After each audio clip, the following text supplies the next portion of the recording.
ಆತ್ಮೀಯ H16 news ಅರ್ಥಾತ್ ಹೇ ಸೀತಾರಾಮ್ಗೆ ಸ್ವಾಗತ. ನಾನು ನಿಮ್ಮವ MI ಅಥವಾ ಮಲ್ಲಪ್ಪ ಜೋತಾವರ್. ಆದ್ಮೇಲೆ ಪಾಕಿಸ್ತಾನ್, ಅಫ್ಘಾನಿಸ್ತಾನ್ ಇವೆರಡು ಹೆಸರು ನೀವು ಕೇಳಿದಿರಿ.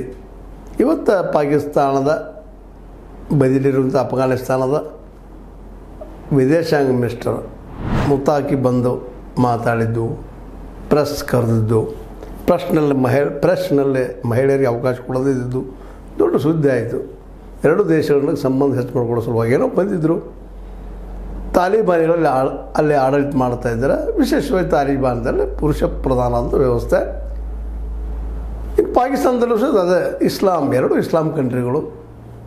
ಒಂದಿಷ್ಟು ಪ್ರಾರ್ಥನೆ ಆಯಿತು, ಮತ್ತೇನಾಯಿತು ಏನೋ ಇರ್ಬೋದು. ಧರ್ಮದ ಆಧಾರದ ಮೇಲೆ ಎರಡೂ ದೇಶಗಳು ನಿರ್ಮಾಣ ಆಗಿದ್ದು ಮತ್ತು ನಿರಂತರವಾಗಿ ಯುದ್ಧಕ್ಕೆ ಬಲಿಯಾಗ್ತಾ ಧರ್ಮದ ಮೇಲೆ ಅಲ್ಲಿ ಜನರು ನೆಮ್ಮದಿ ಇಲ್ಲದ ಹೋರಾಟ ಮಾಡ್ತಾ ಬಂದು ಎರಡು ದೇಶಗಳು ಇವತ್ತು ಎದರ ಬದಲು ನಿಂತುಬಿಟ್ಟಿದ್ದಾವೆ ಗಡಿ ಸಲುವಾಗಿ ಅಥವಾ ಇನ್ನುಳಿದ ಏನೋ ಕಾರಣ. ಯಾಕಂದರೆ ಇವೆರಡೂ ದೇಶಗಳು ಇವತ್ತು ಅಂತಾರಾಷ್ಟ್ರೀಯ ಮಟ್ಟದಲ್ಲೇ ಚೈನಾದಂಥ ದೇಶ ಆಗಿರ್ಬೋದು, ಅಥವಾ ನಮ್ಮ ಅಮೆರಿಕಾದ ದೇಶ ಆಗಿರ್ಬೋದು, ರಷ್ಯಾ ಅಂಥ ದೇಶಗಳಾಗಿರ್ಬೋದು, ಇವೆಲ್ಲ ಅದ್ರ ನಮ್ಮ ಭಾರತ ಅಂತ ಅಂದರೂ ಅಡ್ಡಿ ಇಲ್ಲ.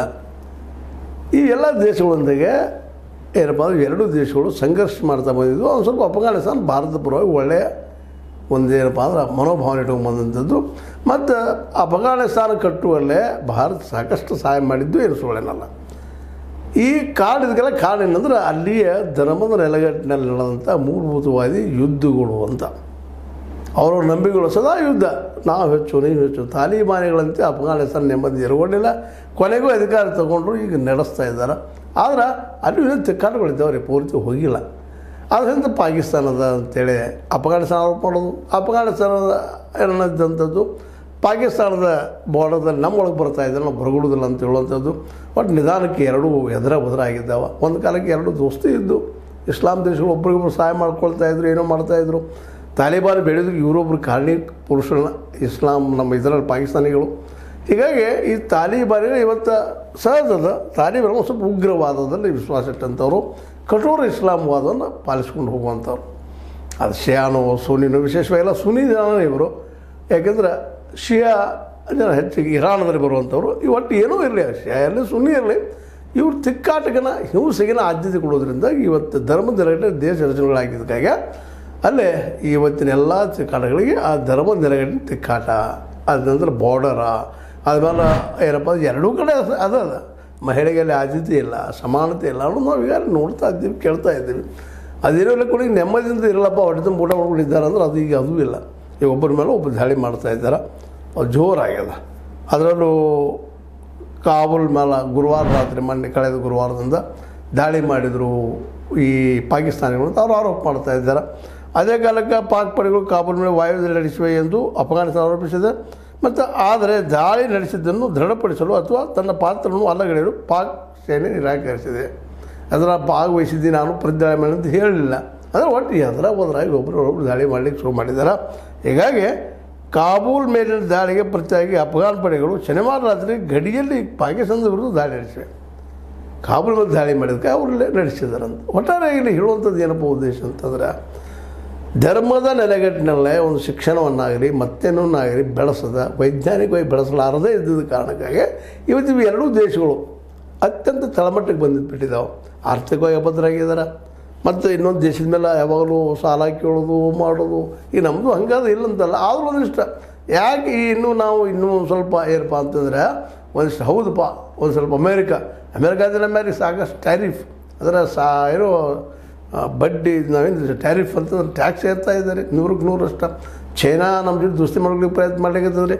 ಯಾಕಂದ್ರೆ ನಮ್ಮಲ್ಲಿ ಜನಸಂಖ್ಯೆ ಬಾಳದ, ಮಾರ್ಕೆಟ್ ಅಡ್ಡಿ ಇಲ್ಲ, ಜೊತೆಗೆ ಕೊಳ್ಳುವವರು ಇದ್ದಾರೆ. ಅದ್ರ ಜೊತೆಗೆ ಏನಪ್ಪ ಅಂದ್ರೆ ಪಾಕಿಸ್ತಾನ ಮತ್ತು ಅಫ್ಘಾನಿಸ್ತಾನದಲ್ಲಿ ಇದ್ದಷ್ಟು ಅಭದ್ರತೆ ಇರಲಿಲ್ಲ ಅನ್ನೋದಷ್ಟು ಸ್ಪಷ್ಟತೆ. ಕಾರಣ ಅಂದ್ರೆ ನಮ್ಮ ಆರಂಭದ ಹಂತದಲ್ಲೇ ಇದು ಇವತ್ತು ಸಹಿತ ಸೆಕ್ಯುಲರ್ ಸ್ಟೇಟ್, ಅಂದ್ರೆ ಧರ್ಮ ನಿರಪೇಕ್ಷದ ದೇಶ ಇದು ಅಂತೇಳಿ, ಅಂದ್ರೆ ಜಾತ್ಯತೀತ ದೇಶ ಅಂತಿರೋ ಕಾರಣಕ್ಕಾಗಿ ಇಲ್ಲೂ ಇದ್ದಾರೆ ಇಲ್ಲ ಅಂತೆಲ್ಲ ಮೂಲಭೂತವಾದಿಗಳು ಹಿಂದೂಗಳಲ್ಲಿದ್ದಾರೆ, ಮುಸಲ್ಮಾನರಲ್ಲಿದ್ದಾರೆ.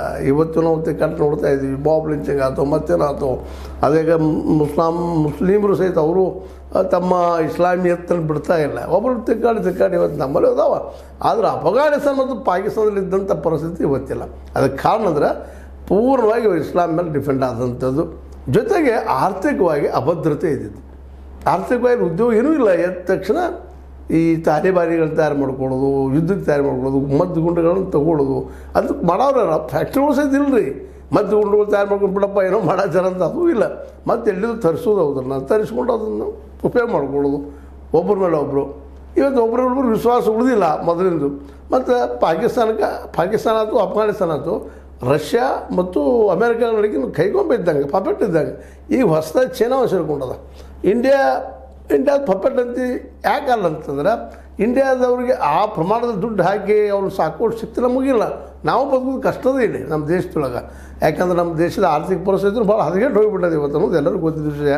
ಎಲ್ಲರಿಗೂ ಉದ್ಯೋಗ ಇಲ್ಲ. ಹೇಳ್ತೀವಿ ನಾವು ಇಲ್ಲ ಚೆನ್ನಾಗಿದೆ ಅಂತೇಳಿ ನಮ್ಮ ಸರ್ಕಾರ ಹೇಳ್ತಾ ಇದ್ದಾವೆ. ವಾಸ್ತವ ನಮ್ಮ ಪರಿಸ್ಥಿತಿ ಹಂಗೆ ಉದ್ಯೋಗ ಇರಲಿಲ್ಲ. ಈಗ ನಾವು ಬೇಕಾಗಿದ್ವಿ, ಬಟ್ ಅವರಷ್ಟು ಬೇಕಾಗಿಲ್ಲ ಅನ್ನೋದು ಸಮಾಧಾನ. Something is better than nothing ಅಂತ ಹಾಗಾದ್ರೆ ನಮ್ಮ ಪರಿಸ್ಥಿತಿ. ಆದರೆ ಪಾಕಿಸ್ತಾನ ಮತ್ತು ಅಫ್ಘಾನಿಸ್ತಾನ ಪರಿಸ್ಥಿತಿ ಮಾತ್ರ ಧರ್ಮದ ನೆಲೆಯಲ್ಲಿ ದೇಶ ಕಟ್ಟಿದ್ದು, ಜೊತೆಗೆ ಅರ್ಥವ್ಯವಸ್ಥೆನ ಗಟ್ಟಿ ಮಾಡಿಕೊಳ್ಳೋದೇ ಹೋಗಿದ್ದು. ಅದೇ ರೀತಿಯಾಗಿ ನಾವು ಇವತ್ತು ಇದ್ದು ಅನ್ಬೋದು, ದುಬೈ ಎಲ್ಲ ಚೆನ್ನಾಗಿದ್ದಾರೆ, ಅವರು ಧಾರ್ಮಿಕ ನೆಲೆಗಟ್ಟಲೆ ಕಟ್ಟಿದ್ದಾರೆ ದೇಶ ಅಂತೇಳಿ. ಆದರೆ ಅಲ್ಲಿ ಅರ್ಥವ್ಯವಸ್ಥೆಯನ್ನು ಇನ್ನೂ ಬೆಳೆಸ್ಕೊಂಡಿಲ್ಲ ಅವರು. ಅಲ್ಲಿ ಎಣ್ಣೆ ಅದ, ಕಪ್ಪು ಬಂಗಾರ ಅಂತ ಕರಿತೀವಿ ನಾವು. ಇವತ್ತು ನಾವೇನು ಎಣ್ಣೆ ಎಂಥ ಎಣ್ಣೆ ನಿಮ್ಗೆ ಗೊತ್ತು, ಪೆಟ್ರೋಲು, ಡೀಸೆಲ್, ಇದು ಕ್ರೂಡ್ ಆಯಿಲ್ಸ್ ಎಲ್ಲಿದ್ದಾವೆ. ಅದರಿಂದಾಗಿ ಇವತ್ತಿನ ಈ ಮಧ್ಯ ಏಷ್ಯಾದ ದೇಶಗಳು ಇವತ್ತೇನು ನಮ್ಮ ದುಬೈ ಆಗಿರ್ಬೋದು, ಅರಬ್ ಕಂಟ್ರಿಗಳಾಗಿರ್ಬೋದು, ಜೊತೆಗೆ ಒಂದಿಷ್ಟು ಇರಾಕ್ ಆಯ್ತು, ಇರಾನ್ ಆಯಿತು. ಇರಾಕ್ ಮತ್ತು ಇರಾನ್ ಮೇಲೆ ಆದಂಥ ದಾಳಿಗಳನ್ನು ನೋಡಿದ್ರೆ ನಾಶ ಆಗೋಗ್ಬೇಕು. ಆದರೆ ಅಲ್ಲಿ ಏನದಪ್ಪ ಅಂದ್ರೆ ಆಯಿಲ್ ಇರೋದ್ರಿಂದಾಗೆ ಅವ್ರು ಇನ್ನೂ ಬದುಕ್ತಾ ಇದ್ದಾರೆ. ಅದಕ್ಕಾಗಿ ಅದರ ಬದುಕಾಲ ಇಲ್ಲೂ ಬದುಕ್ತಾ ಇದ್ರು ಅಫ್ಘಾನಿಸ್ತಾನ ಮತ್ತು ಪಾಕಿಸ್ತಾನದಲ್ಲಿ. ಆದರೆ ಎಣ್ಣೆದು ಇಲ್ಲಲ್ಲೇ ಅವ್ರದ್ದೇನು ಪರಿಸ್ಥಿತಿ ಆಗಿತ್ತು ಅಂದರೆ ಇವತ್ತು ಈ ಅರಬ್ ಕಂಟ್ರಿಗಳಿಗೆ ಸೈನ್ಯ ಅದು ಪೊಲೀಸ್ ಕೆಲಸ ಮಾಡೋದಕ್ಕೆ ಈ ಪಾಕಿಸ್ತಾನಿಗಳು ಅಫ್ಘಾನಿಗಳು ಹೋಗುವಂಥ ಪ್ರಸಂಗ ಬಂದುಬಿಟ್ಟದ. ಹೀಗಾಗಿ ಆ ಒಂದು ನೆಲೆಯಲ್ಲಿ ಆ ದುಡ್ಡಿಲ್ಲಿ ಬರೋದು ಇವರು ನಡೆಸ್ತಾ ಹೊರಟಿದ್ದಾರೆ.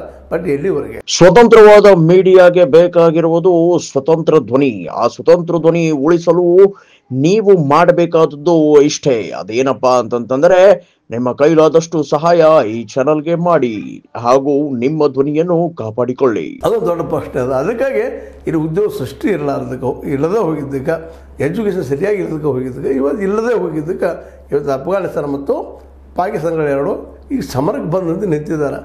ಮೋಸ್ಟ್ಲಿ ಏನೇನು ಆಗ್ತದೆ ಏನೋ ಗೊತ್ತಿಲ್ಲ, ಆಗುವಂಥ ಗ್ಯಾರಂಟಿ. ಯಾಕಂದ್ರೆ ಎರಡೂ ಕಡೆಗಳಲ್ಲಿ ಉಗ್ರವಾದಿಗಳೇ ಇದ್ದಾರೆ. ನಮ್ಮದು ಸರಿ ಅನ್ನುವಂಥ ಮಾತು ಮತ್ತು ಇಲ್ಲಿ ಶಾಂತಿಯ ಒಂದು ಮಾತುಕತೆಗಳು ನಡೆದ್ರೂ ಸಹಿತ ಅನಿವಾರ್ಯ ಆದಾಗ ಆಗ್ತಾವಿನ ಪೂರ ಕಳ್ಕೊಂಡ ಮೇಲೆ ಶಾಂತಿ ಬಗ್ಗೆ ಮಾತಾಡೋದು. ಅಲ್ಲಿವರೆಗೆ ಶಾಂತಿ ಇಲ್ಲ, ಮತ್ತೊಂದಿಲ್ಲ, ಯುದ್ಧ. ಅದಕ್ಕಾಗಿ ಹೇಳೋದು ಧರ್ಮ ಬೇಕು, ಆದರೆ ಎಲ್ಲಿವರೆಗೆ ಬೇಕಪ್ಪ ಅನ್ನೋದನ್ನು ಈ ಎರಡು ದೇಶಗಳನ್ನು ನಾವು ಕಲಿಬೇಕಾಗಿದೆ. ನಮ್ಮಲ್ಲೂ ಸಹಿತ ಉಗ್ರವಾದಿ ಯಾರೂ ಇಲ್ಲ, ಅವರು ಹಿಂದೂ ಎಲ್ಲ ಮುಸಲ್ಮಾನರಿರಲಿ, ಅವ್ರು ಇದನ್ನು ನೋಡಿ ಕಲಿಬೇಕಾಗಿದೆ. ನಾಳೆ ನಮ್ಮದು ಹಿಂಗೆ ಪರಿಸ್ಥಿತಿ ಆಗಬಾರ್ದು.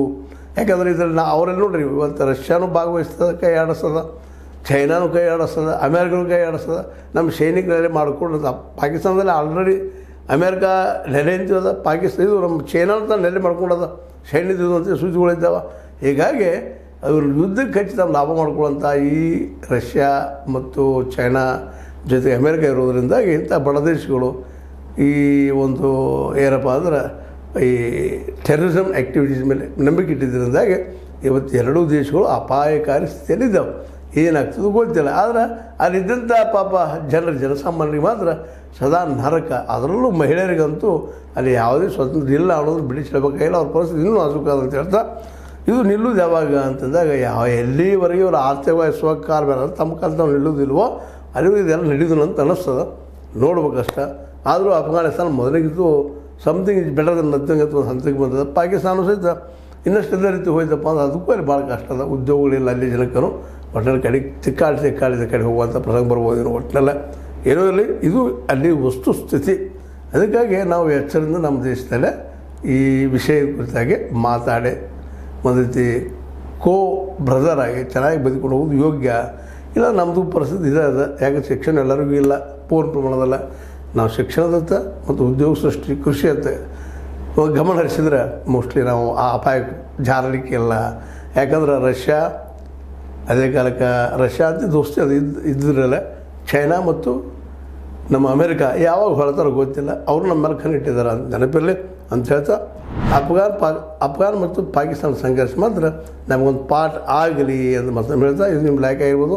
ಲೈಕ್ ಮಾಡಿ, ಶೇರ್ ಮಾಡಿ, ಕಮೆಂಟ್ ಮಾಡಿ, ಜೊತೆ ಸಬ್ಸ್ಕ್ರೈಬ್ ತಿಳಿಸ್ಬೇಡ್ರಿ. H16 ನ್ಯೂಸ್ ಅರ್ಥಾತ್ ಇದು ಸತ್ಯದ ಕೈಗಳಲ್ಲಿ ವಂದನೆಗಳು.